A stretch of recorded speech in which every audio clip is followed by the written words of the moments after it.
Hello again. We are charting the higher octave with the Lord of Lard, Raymond Watts, who's joining me again. This is like our second interview. If you recall, maybe like a couple of years ago, that was another interview, but I think it was audio only. Okay. Yeah, and so maybe I'll put a link to that one. It's an older one 2 years ago. But thank you for joining me, Raymond. It's always My an honor pleasure. to have you in the show. My pleasure. As It's I was lovely to be saying, here. Lovely to see you and lovely to be here. yeah, yeah. You have this mystery about you. You really do. And I think it's everything. I mean, look at your background, for example. Well, I'm all black too. I love look at my red and black. Oh, that's an amazing combination. Red and black, my two favorite colors. But Mm. you've always been a mystery to me because you have this beautiful to look at. When I look at you, you're beautiful to look at. You have this fashion sense that's just like so appealing. But yeah, you have a name, the name of your project. It has some negative symbolism to it, of course, and then but there's also good positive symbolism to pig. I wanted to ask you, like, because when you think of pig, right, you think of course, the negative side to pig. People think it's glutinous, dirty, filthy, that kind of stuff, right? Mm. But then in some cultures, like the Chinese culture, they're symbolic of wealth and prosperity and abundance. Mm.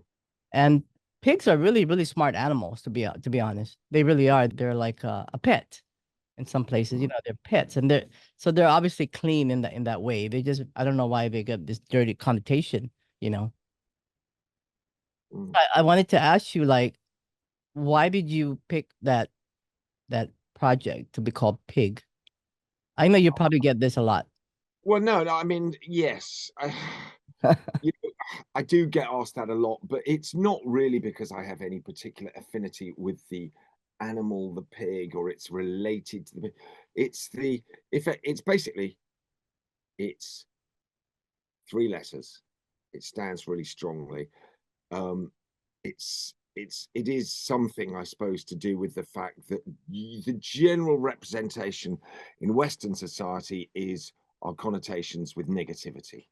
And in fact, obviously, as we all know, incredibly smart creatures treated appallingly. And I think there's maybe, a kind of resonance, I feel, with that misrepresent how they're sort of badly represented. Um, it's or generally in a negative way, and of course the treatment and exploitation is absolutely ghastly. And I do feel an enormous, I mean, a lot of people, animals, things are, fall into the same category of being absolutely brutalized and exploited. And it just so happens that that one, the pig, I do sort of have a sort of feel a kind of sympathy with, kinship, uh, empathy for, and there's a bit of that, but also I just like the sound of it. It's a good name for this project that I've been doing for many years. I don't think one should read too much into it. Is also what I'm saying. Yeah, yeah. No, I love that. When I first saw you, you always stand out. You always have this great fashion, which I always thought like was so cool. That's a cool thing, because it's all about the eye and what's appealing, right? It's not just what you hear. I mean, people love to look at things. Especially I'm very visionary. I like things that are that's striking. And so that's why I always looked at it like, wow, pig. He chose an animal that I mean, I like pigs, honestly. I do. I love pigs. I think they're the cutest thing. Yeah. They're super cute, and then they're really good creatures. It's just that I think people just do bad things, and so I'm so grateful that you are doing this project, and you're so unique and you're so different. And so now you have this, of course you've come from a long longevity, musically. You came from the late 70s. You started music in the late 70s, but of course, from 1988 in West Berlin, Mm. and from KMFDM, and you wrote some lyrics, some amazing lyrics for KMFDM with that you joined Jezebel, right? Which is quite. Everybody loves that song here in Hawaii, by the way. It really, you have a big, there's big following for that particular track as well. And so I wanted to talk to you a little bit about, if you could just talk a little bit about how that all started out, how your musical career, you know, Yeah. how did you start it? And, yeah. Well, I mean, literally, when I was very, very young, when I was still at school, very, very young, I uh, loved making noise. You know, me and my brother, we had a Philips cassette recorder and we had biscuit tins and we would make noises and we would record and then play it back and batter away on top of the noises. And then kids in my neighborhood, one guy got a 1/4-inch 4-track machine and we started using that. We got a little synthesizer, a little Korg 700S. I got hold of a little drum kit. We literally had a little neighborhood band and we would bash away and write songs about, you know, the kids and the sort of the scene there, you know, sort of like at the age of 12 or 13, I got my first little bass guitar from Woolworths that cost like 20 quid. And then of course, punk rock happened like 1976. And that became, you know, I came from a very sort of, a lot of sort of turmoil in my sort of home life, you know, very, very, very rocky relationship with my parents that was really explosive and very, very undermining in terms of there being no stability, but in a very, very boring suburban setting where kind of everything looks like it should be perfect. And music became the sort of the boat I could load my worries and woes into and try and row away from those troubled shores, you know, onto a sea that I felt more capable of navigating. You know, I couldn't really navigate as a child through the domestic mayhem and the violence at home. But if I could put my woes into this little boat of music with my brother and my mates, and we could sort of somehow try and get across the waves to something that felt like, although it was a lot of turmoil there in that sort of musical thing of finding our way, it was kind of our turmoil. And of course punk rock became the North Star by which to navigate, you know. That was really obviously very important. It blew very brightly, that fire, but it blew out quite quickly. By 1978 it was pretty much over and it had morphed into other things. It was the time I was just getting thrown out of school for playing punk and, you know, dyeing my hair. And that's immediately sorry to waffle on, but I'm trying to give you a background to where it all started from. Immediately music became not just the North Star, but the pole I could run my colors up that mast, you know. And I ended up, you know, playing in a little post-punk band. We did a lot of recordings. A producer friend of mine worked with a lot of seminal bands. A guy I met as an engineer in the first studio we went to, a guy called John Caffrey. He was working with Joy Division and Magazine, and sort of he'd recorded the Pistols and Linton Kwesi Johnson and a lot of very seminal bands in the UK in the late 70s. And we ended up making a pop record and got taken to Japan early 80s when I was like still 19. Realized I didn't want to be in the pop area of music, but I got some money out of the project and came back and bought a little 8-track machine and have some very basic recording equipment and a little mixing desk and a reverb, and had met these guys like Einstürzen and Neubauten and Psychic TV and found that quite inspiring and sort of hitched my wagon to that train and learned from those people. And then that became the beginnings. Also, we did a cassette fanzine, which was a very sort of oral piece of art with interviews and our music and strange cut-ups and it was literally a cassette fanzine, and sold that and made a lot of recordings for that and was cutting tape loops. And it was a very, very explosive time in terms of not just being in a band, but doing weird kind of art with music, you know, oral art for the ears. And anyway, I plowed that furrow, and that ended up with me moving to Germany because of my connection working for bands like Anschluss and Neubauten and Zoskier, and hooked up with these guys. And I started making Pig recordings, and KMFDM recordings came at the same time. And that was that wave that we then rode for a while. Yeah, I know you mentioned Japan there, and I know you love Japan, right? The country, Yeah. and you go there quite often. You Well, I didn't go there for a long, long time. I went back and hooked up with my mate Atsushi Sakurai, who recently died tragically, and we were just about to plan making a new. We were planning on making a new Schwein record. We'd done a lot of hanging out in the 90s, and we had this project called Schwein, and I'd been on tour with my band Pig, with his band Buck Tick, and we used to just he'd sang on Pig records, and we hung out in New York and did shit. And he was a really, I love that guy. He was a beautiful man, a genius singer, absolutely fabulous. Real tragedy that he died so young. yeah, And it would have been great to, flog another Schwein record together. And unfortunately, there may be another one happening with MI or so. Who knows? But yeah, I do. Going back to you, because always loved Japan. When I first went there, I just felt at home there, because in 1981, when I was first there for several months, it really felt extremely alien. So I felt alien and out of place when I was a kid growing up in the suburbs just outside London. But it was a weird kind of feeling alien. It was because, I was supposed to feel at home there. When I was in Tokyo, I literally felt at like home. I was on the set of Blade Runner. I felt completely like this is so fabulously, deeply, deeply unusual that I felt completely at home there. It was so fucking great. Everything, the food, the culture, the way it works was just, I was a fish out of water, but that was the kind of place I was most comfortable. Yeah, So always I, been like that for me. I totally agree. I love Japanese. It's my favorite food. Yeah. And being living in Hawaii, we have so much Japanese culture here in restaurants and food, and I grew Yeah. up eating that, so I can totally relate. I love going to Japan too. So it's closer. Yeah. Yeah. Beautiful place. Love it. Now I also know that I know you mentioned psychic TV, and I know you've worked with John Gosling in a very important show, the final show of Alexander McQueen, right? Yeah. The fashion designer who commissioned you to write music. Yeah.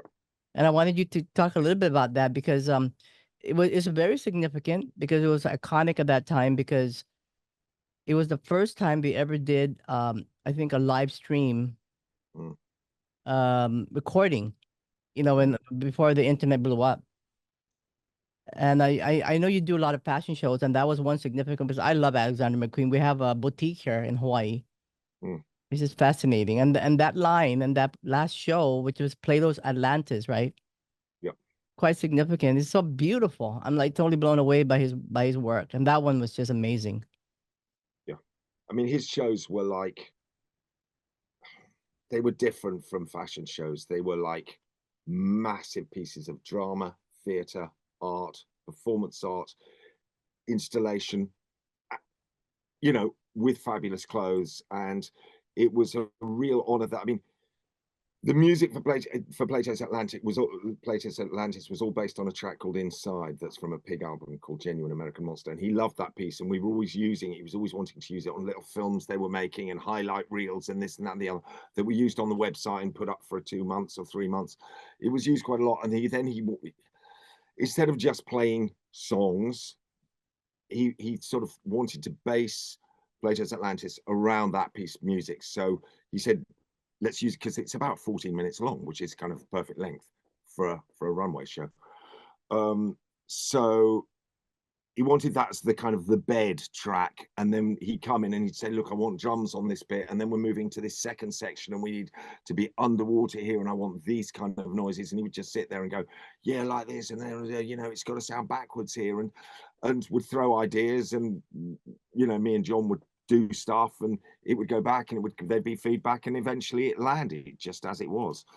And that, I think, at the end of the show, I think they got for the what's the word for it? When they all come out and walk around at the end and take a Yeah, rip. That yeah. was The finale.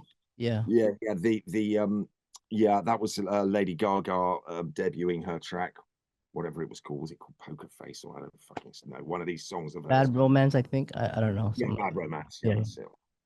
Oh, that was so significant. He also wrote music for after that was the last show he did before he died. I mean, what a fucking genius. Yeah, totally. I mean, his fucking clothes are just out there. I know. Brilliant, I love it. I out love there, it. And it's dark. out there, and just fabulous and beautiful. But and then, of course, unfortunately, there weren't any more shows after Plato's Atlantis. But there was the big show at the Met, Savage Beauty, and it was slightly modified when it came here to London to the Victoria and Albert Museum. Mm-hmm. And there was a gallery which had a sort of edited down version of Plato's Atlantis, but we also put music together for some of the other galleries in the show. It was quite something, that actually. So that was a real honor to be involved in that whole thing.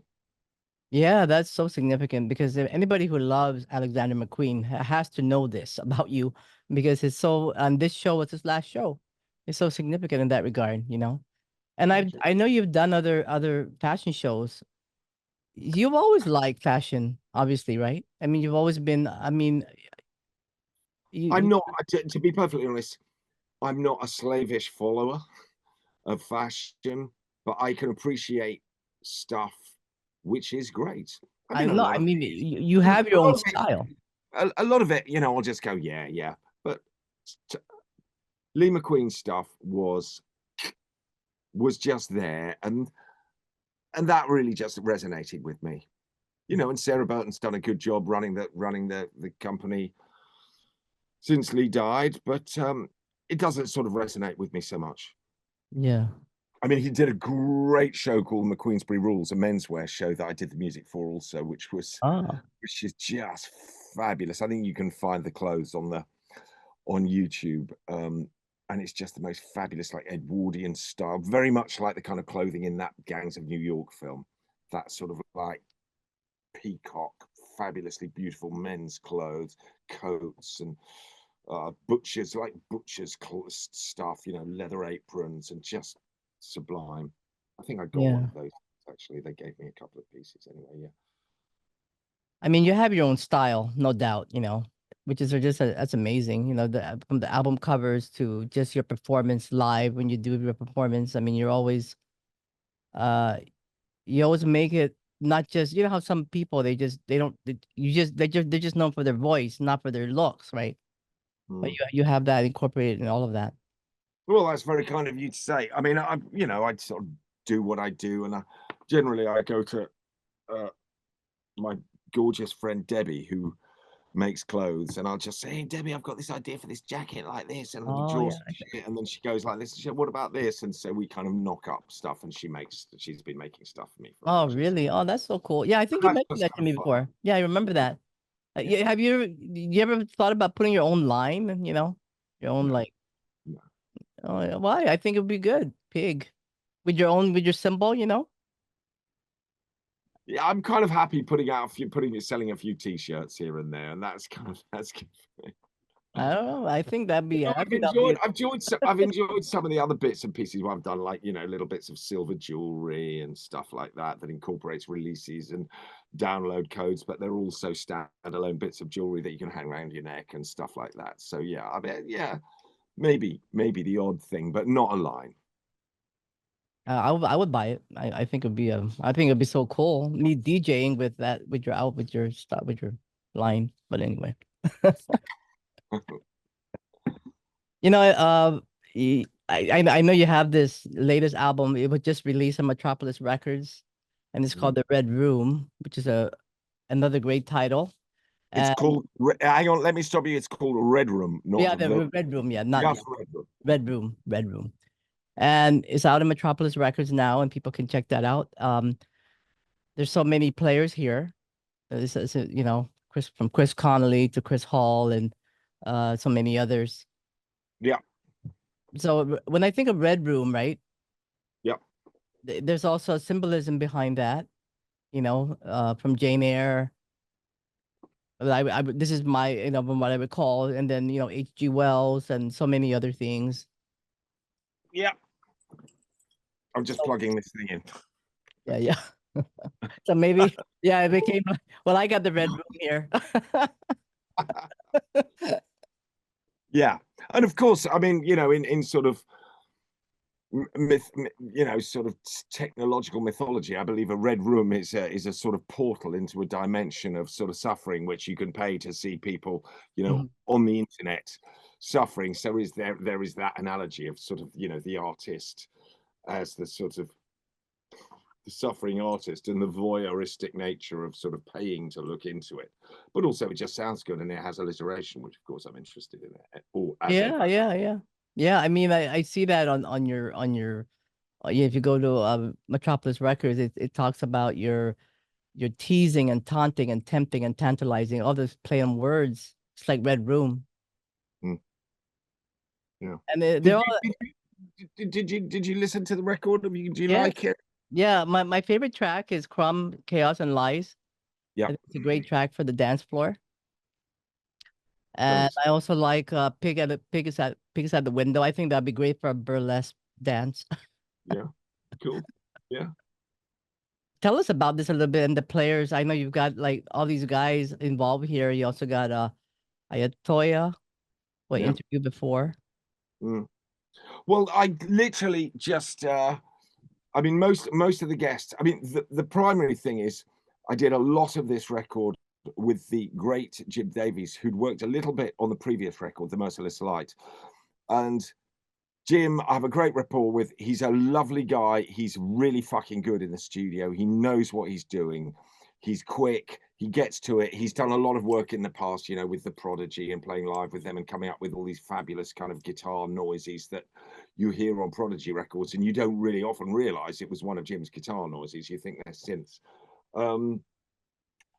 And Pitchshifter was one of his main things, but he was kind enough and I was lucky enough for him to, you know, get involved in writing a lot of stuff, sending a lot of stuff to me, and he had the patience to let me beat a lot of it, twist a lot of it, fuck it up, and have belief that it would turn into something. And it was great working with Jim, you know, and we have a similar kind of production thing. And we're both sort of old enough not to be too precious about it. Hmm. Which, you know, I think is the kind of thing when you're younger, there's a lot more sort of butting heads, you Yeah. know, and Yeah. we're able to sort of see where things go. And that was great working with Jim. And I suppose in a way it lets me maybe concentrate on the words a bit more. I don't know, but I still love kind of like editing and mixing and all that sort of shit. Always have done. Going back to when I had my little 8-track studio, I just did sort of dream about things I could do with the patch bay, you know, keying things off noise gates and all this shit, and plugging Hmm. things in, splitting cables and all sorts of stuff.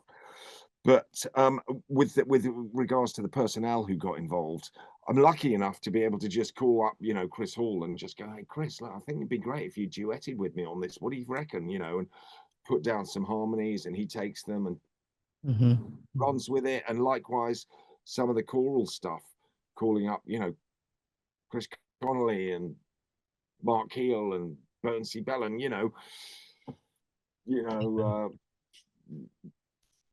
Toyah and all the, you know, all these people. It's just great to get them to thicken things up and let them put their harmonies in and do stuff. And that's, you know, and Gunter Schultz, great guitarist. I always love going back to Gunter and getting him to put his oar in.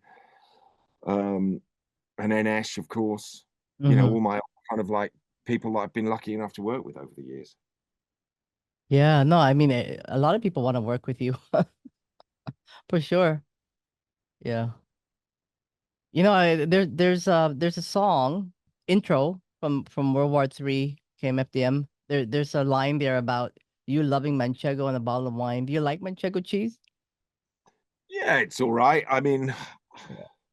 I think I prefer Comte, but you know, Manchego is Yeah. really nice. And of course, you know, red wine took a Yeah.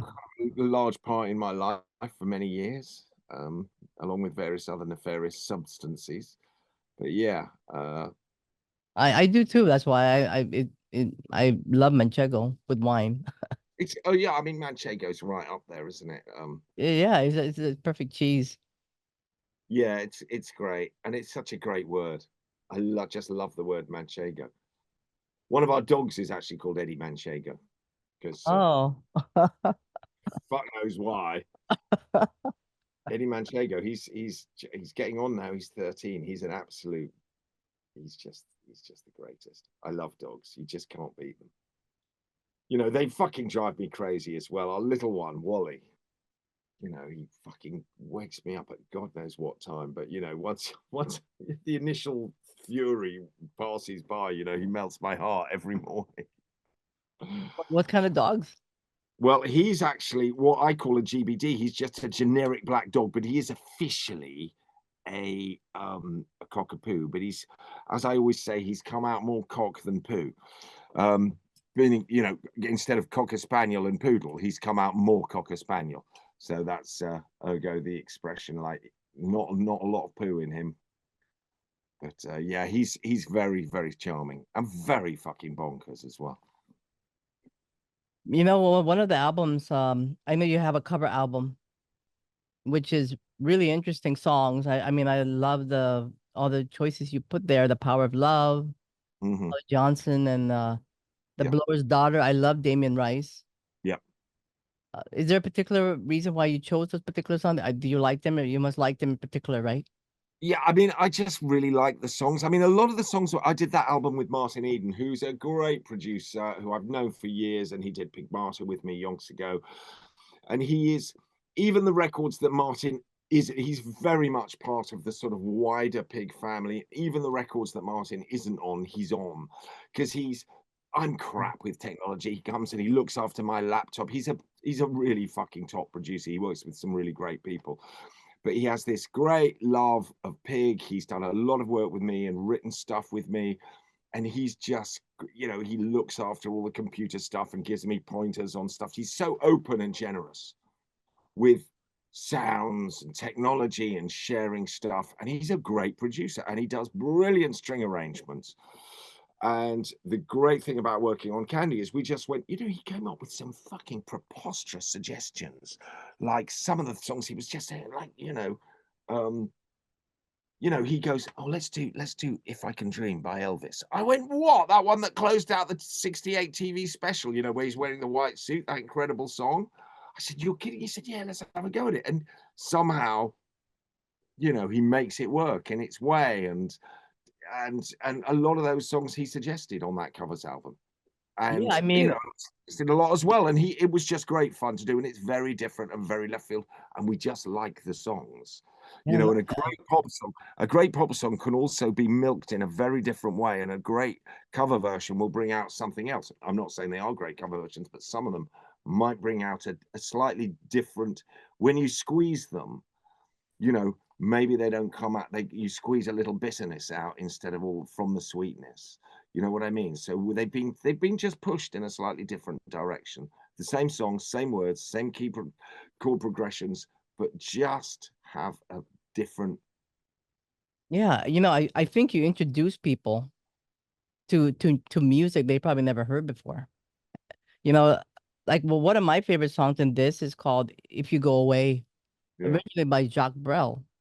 And yeah. I know many artists has covered that, but a lot of people don't even know that song. It's not from, it's like, old. What a Uh beautiful song, eh? yeah, very beautiful song. And that's why I'm just like, and The Power of Love, that's I mean, I just love how you made this album. Just one of it's definitely one of my favorites. Because like Thank you you. said, you took it in a different level, which is Thank you. I really appreciate that, and I'm really glad you actually listened to it. I Because mean, it was I love music, and when I see something I would recognize, I would go, oh, it's interesting. yeah. And then there was another. I know you. There was another version of this album, right? The rewrapped version. Yes, rewrap. Basically, Martin. He basically mixed it again. He rearranged it and mixed it, and I suggested changing some of the tempos, and he reorchestrated them and just, you know, like and did it in did he do it in Dolby Atmos and stuff, you know, that kind of thing that's all around as well. So you got new stereo mixes and Dolby Atmos mixes, which are kind of, you know, you put your earphones on and you're there. Yeah, yeah. So this one, this rewrapped one, it came Mm, out last year, right? right, yeah. So it's because I noticed there's more songs in here. Uh, Never Tear Us Apart. Yeah. And you know, the other song I like here is well, it's an oldie. I know it's from the past.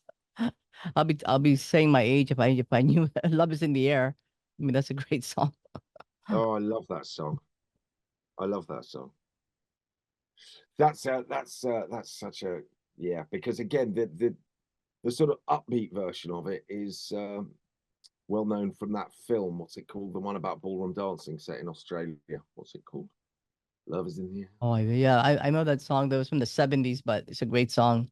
It's called Strictly Ballroom. They did a very sort of Oh, house up tempo version of it for that was made it very well known. So we kind of slowed it down and twisted it and tortured it and pulled it apart. and I know you have a tour coming up. Mm, yeah. So I wanted to do this interview before you left for your tours. I know you're gonna be busy.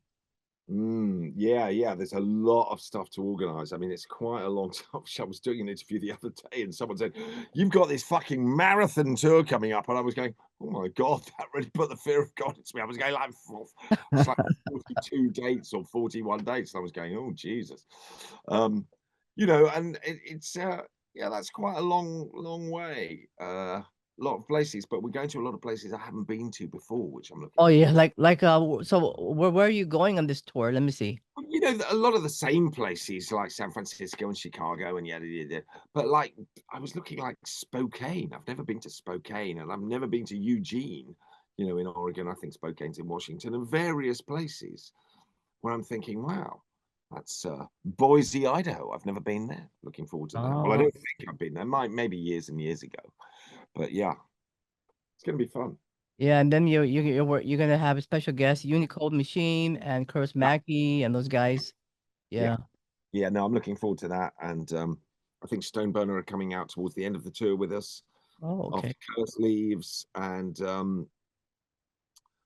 yeah, I mean, Unit Code are great. It looks like it's going to be a nice little bill, and put Curse on there, and then Stoneburner. It'll be a nice little package.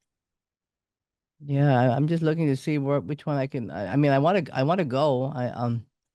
You know, I live in the middle of the Pacific, so Yeah, yeah. I just So have how to. many bands do you? I mean, you know, obviously you get the really big bands, but do you get sort of smaller outfits, medium-sized bands going out to Hawaii? I mean, Yeah, I mean, we had many bands in the past, you know, that have been here. You know, Cocteau Twins been here back in the early '90s or late '80s.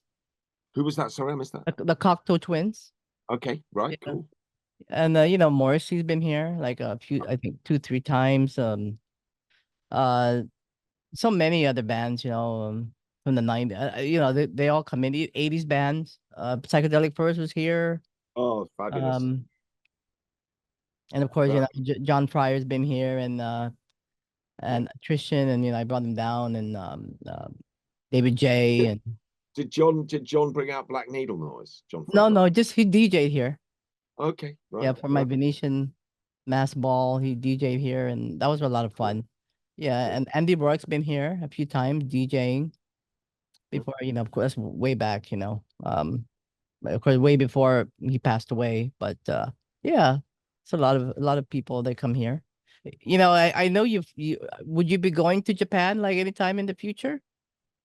Well, I mean, I may just go sort of socially. I might go and see MI, who was one of the, you know, with MI from Bucktick, the guitarist from Bucktick, and I'd like to see him again. And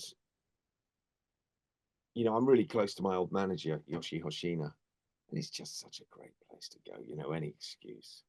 I mean, I used to go there such a lot. I used to be there a real lot in the 90s, and you know, I didn't really. I think like a lot of things, you don't really know what you got till it's gone. I was there an awful lot, and I think I just took it. You know, I sort of stopped appreciating how lucky I was to be there the whole time. Also, I had a young family at the time, so you know, I was sort of away from home a lot and kind of in hotels doing projects and recording, and I was pretty wrung out a lot of the time because I would have been in America beforehand and then recording in London and then back in Japan, and it was always this sort of treadmill. So I was kind of a little bit done with it, and so I needed a kind of break from things. But yeah, it was a very busy time back then. Are there a lot of Japanese restaurants in London where you can Oh, go? there aren't now. God, yeah, we're spoiled for Yeah. choice. I mean, really, Must- really, really spoiled for choice here. yeah, because I know you would probably miss that if you love Japan then. But ja Japan now is the currency is low, so it's pretty good. It's cheaper. Yeah, Uh, yeah, yeah, yeah, reasonable to fly over there from here. yeah. I mean, I think, again, that's one of the things. I mean, I've lived out of London for a while, and it made me, again, another thing. I mean, I never used to really appreciate London, but I actually really love being here now. I've got great friends. I have much better relationships with my friends, family, the city that I live in, the architecture, what's on offer in terms of art, music, and stuff. And again, I mean, I just feel really blessed to be able to connect with all this shit here, and it's so lovely. Just to kind of appreciate what's just out the door, the amazing stuff here. And for years and years I didn't, like maybe I just didn't, like, maybe you take things for granted. Yeah. And, I suppose it's to do with stopping taking drugs, and drinking brings a little bit more clarity of Hmm. thought and vision in terms of the currency and the value of stuff. And just the fact that there are loads of Japanese restaurants within walking distance from here, and amazing green spaces and amazing buildings and amazing people that I know, there is a lot more clarity of kind of the value of things. Like the most important thing to me, I suppose, is my music, the people I work with, and the fabulous people I know. So Hmm. I'm really kind of lucky to No, to yeah. have some kind of appreciation of the amazing value. Yeah, and then you could always go to New York where they have a lot of great Japanese restaurants as well, Omakase. I don't know if you like that. Like, I'm a fan of the whole fucking thing, I literally. know, I know you are. I am, but I also love Europe because, I mean, on Monday I'm going to go to Greece to hang out for a week because I just love being in Greece. Oh, You should go to France. I love Italy. I love Germany. I need to spend some more time sort of traveling around in Spain and Portugal. There's so much great shit to go out and see and experience here, yeah. and that's kind of like, that enriches the whole thing, enriches kind of the music that I make, and makes me appreciate, how lucky I am to be able to do all this shit. So do you have any plans for the future albums in the works? I know musicians like to write things and they just put it aside and then they release later. Yeah, I've actually got to deal with some of the older records that have got to be reissued. Oh yeah, yeah. It's a load of stuff that isn't on streaming services from Oh, the going back. Mm-hmm. has to be done. And there are a couple of things in the pipeline for what's coming down the track. Well, the album cover for Red Room is just stunning. That's my favorite type, my favorite red, my favorite shade of red. It's just really striking. I mean, the shade of red I have in my background is not that shade of red. It's your shade of red. I was, but the thing is, it's really, yeah, it worked well, that. And again, I'm lucky, Gabriel Edvy, who does loads of the photography and makes beautiful videos for me. I talked to her and I talked to Vlad, who does a lot of the design. And I said, look, I've got this idea. So it's going to be me sitting in this room and we've got to create this thing. And how can we do that? And Gabrielle comes and then she suggests some lighting that makes it speak a lot more loudly. And so, again, there's a sort of collaborative thing where they're part of the whole thing. And Vlad suggests things and Gabrielle suggests things, and they're just great people to work with. So it's not, it's not me. It's them. It's them lot. The people I'm lucky enough to work with, who kind of, they give birth to this whole thing. Like Gabrielle's kind of, very much, you know, instrumental instigator, and pushes the boundaries, pushes things in different directions. Things come up likewise with Vlad. Yeah, it's a very much a sort of thing working with them. Yeah, it's a great album. I love the just the whole work, the whole I work. like that thing where you get this thing where you kind of collaborate with a few people, and the sort of the end result, whether it's music or visuals or whatever, is it sort of goes to a place where, you know, the whole of it is greater than the sum of the parts. It's interesting to me because, like with music, if it's just back in the day, you know, I mean, I often think about this. There's a song on an album called, I think it's on, what album is it? Is it on? Is it on the Swining? A song called Red Raw. Find it, fuck it, forget it. And you know, I remember thinking about this song, and the whole thing I sort of conceptualized in one sort of block. I knew, you know, just went, it's going to sound like this. This is going to be the lyric. It's going to be about this. It's going to have this kind of break in the middle. It's going to have this orchestral bit. It's going to like that. It's going to double time. It's going to be short. It's going to end bam. But when you get, so that was kind of very much sort of my kind of vision and thing. Working with Jim and all the various other people and Martin Eden and all these people, sometimes, look, it doesn't always work, but sometimes, you know, I have this idea, Jim will come with this kind of idea, and you go into a different place. You go to a different place than where you've conceived it. So you're more like suddenly out of your depth, and you're going, where is this going? And sometimes it's great. Sometimes it doesn't always work, though. That's the thing. But And you make something together. You create something new.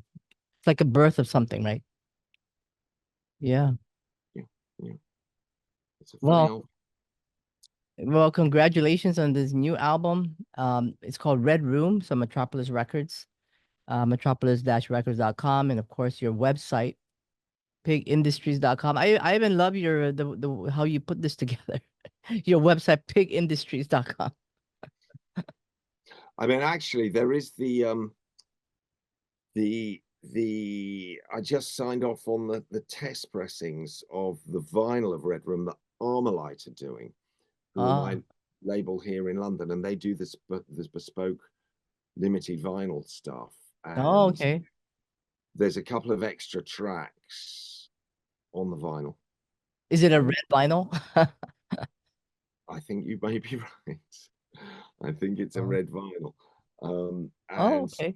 that's coming, that's going to be up for ordering quite soon. They've had a few bumps with the Sin Sex and Salvation vinyl they released. That there was some bumps in the production of that. That got held up. So there was a little bit of reluctance to announce this thing until it was actually not just in the pipeline, but just ready to pop out the pipeline. So the Red Room vinyl will be you'll be able to order it soon. That's from Armalyte. The CD download is Metropolis, and it can all be accessed on pigindustries.bandcamp.com. Well said. Wow. Well, it's always a pleasure to talk to you.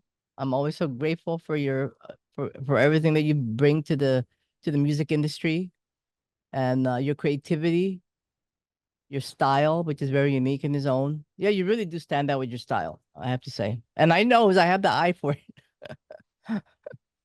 But thank you. And your music, of course, you know. Yeah. It's been an absolute joy. I know there were a couple of holdups getting to speak I to you, know. Yeah, I know. technicals and the power outages you had over there in Hawaii, but I'm really glad we finally managed to open a channel of communication and talking. It's always a joy talking to you. Well, you know what it is too. Sometimes the transits in astrology prevent things from happening. It's not nothing between you and I. It's just something in the air, you know. And you being a Virgo, which is a really smart sign, you really got everything going here from creating this project from the very beginning to where it is now. It's grown. So that's all the Virgo in you. And I have a lot of Virgos in my life. I connect really well to Virgo. So I'm glad to join the mass ranks of Virgos in your life. yeah, it's always a pleasure to talk to you, Raymond. Thank you so much. And Thank you. congratulations. Good luck with your tour. And Thank hope you. to talk soon. And I'll Ciao. put the link in the bottom. All right. Thank you.